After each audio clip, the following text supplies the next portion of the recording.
Hi and welcome to my channel. I'm Marco on RCNerd74. In today's video I'm gonna talk about a lot of things on the Joysway Rocket 26. We're gonna start with the hull repair.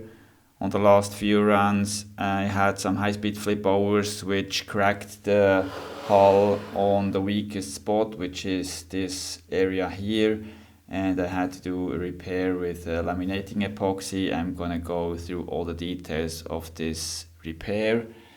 Then I had to change the rudder servo, because of malfunction of the stock servo. Then motor timing issue came up with the stock timing of the fly color ESC, so I had to try through all the timings to get the right timing for the motor I use. Then I did a little drive dog mod and a flex shaft mod, and I found a better solution with some kind of airbags instead of the balloon I tried to put in the front area of the hull to make the boat unsinkable. I'm gonna go through the detail for this modification. And as you already could see in the intro of the video, on the last test run I had a flex shaft failure, and I'm gonna go through the details what exactly happened there. So let's jump right into the video, and first we're gonna have a look at the hull repair. As already mentioned, after a few high-speed flipovers at over 70 kilometers an hour, the hull cracked at these two spots here, which are the weakest spots of this ABS plastic hull, and I had to do repair with laminating epoxy and also fiberglass.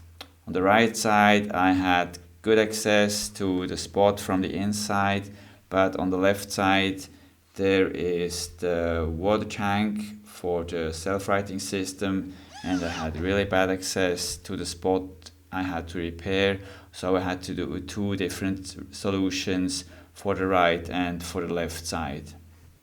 To fix the broken spot at the right side, I simply used laminating epoxy and mixed it up with little pieces of fiberglass.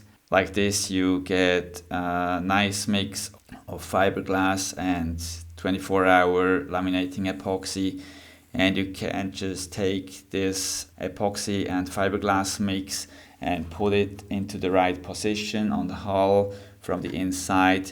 Just use a tape from the outside to not make a too big mess on the crack. As you can see a little bit of epoxy, but not a big deal, and this is just because I used some tape on the outside to avoid too much outcoming epoxy. So this worked pretty fine on the right side, but because of bad access I wasn't able to put this fiberglass and epoxy mix onto the left crack on the hull. So what I did on the left side is I took some pure 24-hour laminating epoxy and flipped the hull upside down and poured the epoxy to the right spot. When you do this, it's very important that after pouring the epoxy to the right spot, the epoxy can move around in the hull. It takes a lot of time to cure, so if the hull is in the wrong position, the epoxy moves around in the hull and you don't have the epoxy where you want it. So what is really important that you flip your hull upside down and fix it in a position where the crack you have is the lowest position on the hull. Like this you are sure that you get all the epoxy around the area of the crack, and you can reinforce the hull like this. I did this with 2 layers of epoxy, so one layer let it dry for 1 day, and a second layer to make sure that the hull is strong enough now to take these high-speed flipovers without breaking again. And the result is really, the hull is extremely strong. I can push here and it's super strong. When I push at another spot, the hull bends, but everywhere I had the epoxy inside, The hull is really strong now, and I think there won't be any breaking spots on the hull again. On a simple function check on the Joysway Rocket, I figured out that the stock servo for the rudder had malfunction, and I'm not sure if this was because of incoming water, but the Joysway Rocket 26 is built very well in case of avoiding incoming water, so the boat is really almost perfectly dry after a few minutes of running. So I'm not sure if this was a water issue or something. I took the stock servo apart and checked all, couldn't see anything, cleaned it, put it back together, but it didn't work at all. It just moved around without any input from the steering channel on the transmitter. So I had to replace the servo, and I took a trusty 9-gram high-tech servo, and this works absolutely flawless. So it really was an issue with the servo, with the stock servo of the Joysway Rocket, and not anything else on the RC system. What I did to avoid incoming water to the high-tech servo, I simply opened it and took some marine grease from Dynamite and put it on the ball bearing of the last gear, just to improve water protection. And I also covered all the edges of the servo housing with liquid tape from Plastidip, just to make sure that there will be no incoming water to the servo. And like this, I think the servo will last for a very long time. To avoid any unreliable connectors, servo connectors, I simply soldered the servo to the cable of the stock servo, which is also directly soldered to the RC receiver. Like this, there are no unnecessary connectors which can make troubles in case of bad connection. And like this, the system is really secure. And the solder points I covered also with Plastidip liquid tape, just instead of shrink tube. That's a super easy way to cover small cable, thin cables, and the final result looks pretty good. I also did a small modification on the drive dog. A stock drive dog usually looks like this. And what I did is that I beveled the front end of the drive dog to a curved shape, and like this I hope to improve the hydrodynamics of the drive dog, just to perhaps reach a little more speed instead of having the stock shape on the drive dog. For this, I put the drive dog into my drilling machine, took my Dremel with a cutting disc and shaped the front end of the drive dog down to the right shape, and polished the whole area. And like this, the final result of the drive dog looks pretty nice, and it's perfectly centered. On the last few test drives, I also figured out a little issue on the flex shaft. The flex shaft wasn't long enough to directly touch the motor shaft. So what happened under full throttle, that the whole flex shaft moved a little bit towards the motor until the flex shaft touched the motor shaft. And this led to a too small gap between the drive dog and the ball bearing of the strut. Unfortunately, I cannot show you now because on the last run I had the flex shaft issue. We're gonna come later to this point. But what I did to avoid this for further test runs is that I took a 4mm screw, cut it off a thin shim of this screw with my Dremel tool, and put it into the coupler which fixes the flex shaft on the motor. and like this I can eliminate the gap between the flex shaft and the motor, and like this there is no more possibility to for the flex shaft to move towards the motor, so you always have the correct gap between the last ball bearing in the strut and your drive dog.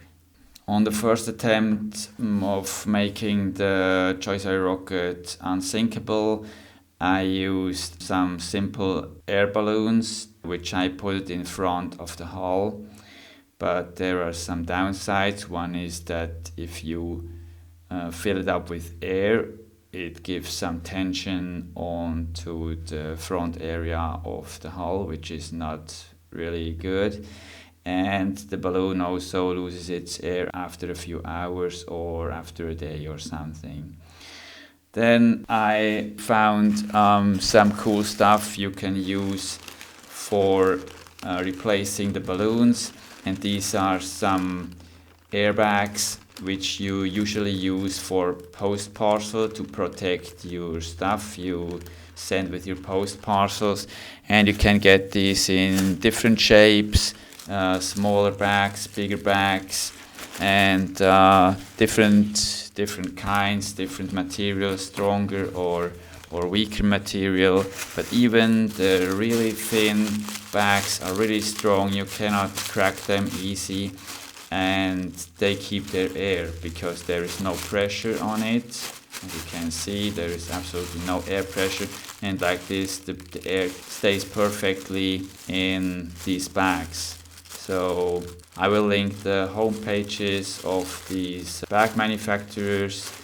Then I just took one of these bags, or one kind of these bags, and filled up the whole front of the hull. You can see it a little bit here in the front of the hull. There is all filled up with these bags, and like this your Joysway Rocket or any RC boat will be perfectly unsinkable, and you don't have to care about losing air in these bags. And also another cool effect is that these bags weigh almost nothing. So the bags I used in front of the Joysway Rocket are a little more than 2 grams, so this doesn't affect your CG, doesn't affect the whole weight of the boat. So I think that's a pretty good solution to make your boat unsinkable.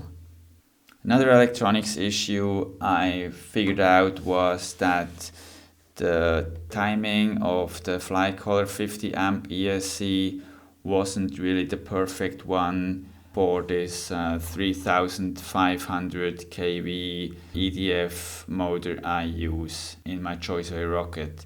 So at half throttle and up to full throttle you had some stutters of the motor, and so you lose performance of your motor, and your motor gets hot and your ESC gets hot, and that's not really a great solution. So what I tried is to find the timing which works perfectly on all RPMs of the motor up to full throttle.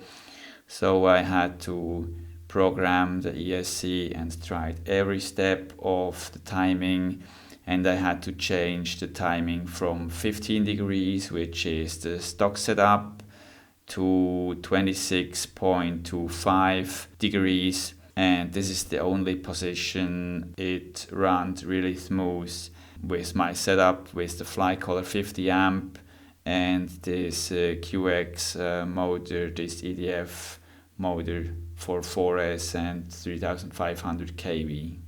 After all these modifications and the hull repair, it was time for some test runs to check if everything works, if the motor does well, if the rudder servo is all fine. And what happened during just a few seconds of running 1-2 passes, the flex shaft simply fell apart. So you have the flex part of your flex shaft, and you have the part which sits in the strut of the boat in this area here, and this part simply came off. As you can see, the flex shaft is still in there, but there is no flex shaft out coming here. So the flex shaft didn't break, so it's the whole flex shaft is in there, but it's simply the factory mounting of the strut part, of the propeller part, of the flex shaft, which came loose, and I lost the prop and the drive dog and this part of the flex shaft in the lake. To repair my existing flex shaft, I took an old bent flex shaft which is no more usable. I took this flex shaft, which was correctly mounted with the end part of the flex shaft. Then I took my heat gun, set it to maximum temperature, and heated up the end part so the glue doesn't handle such high temperatures, and like this you can pull apart the rear end of the flex shaft from the flex shaft itself. Next step will be for next video to do the flex shaft repair, so I will try to find a solution to glue the end part of the flex shaft onto the flex shaft itself in a way that this won't come off anymore. We will see if I will have success, but I hope so, and test drives will also come up with the repaired flex shaft. It's a bit annoying that the factory doesn't glue the flex shafts well. Like this you can risk to lose your expensive propeller and you have to replace the flex shaft and all that stuff. But luckily I didn't throw away the bent flex shaft, so I'm gonna try to repair the installed flex shaft and add this end piece of the flex shaft to the existing one. Except the aluminum prop, everything is ready for the repair, so I still have my drive dogs, my nuts, new ball bearings, which I also lost on the rear end of the strut, and I have to use some stock plastic props. Would also be an interesting test to see how they perform with my setup I have instead of the 7075 aluminum prop I usually use, which I order from AliExpress. So this is it for today's video. I hope you like it. A lot of things happened to my Joysway Rocket. Thanks for watching. See you in the next one. Have a good time. Bye bye.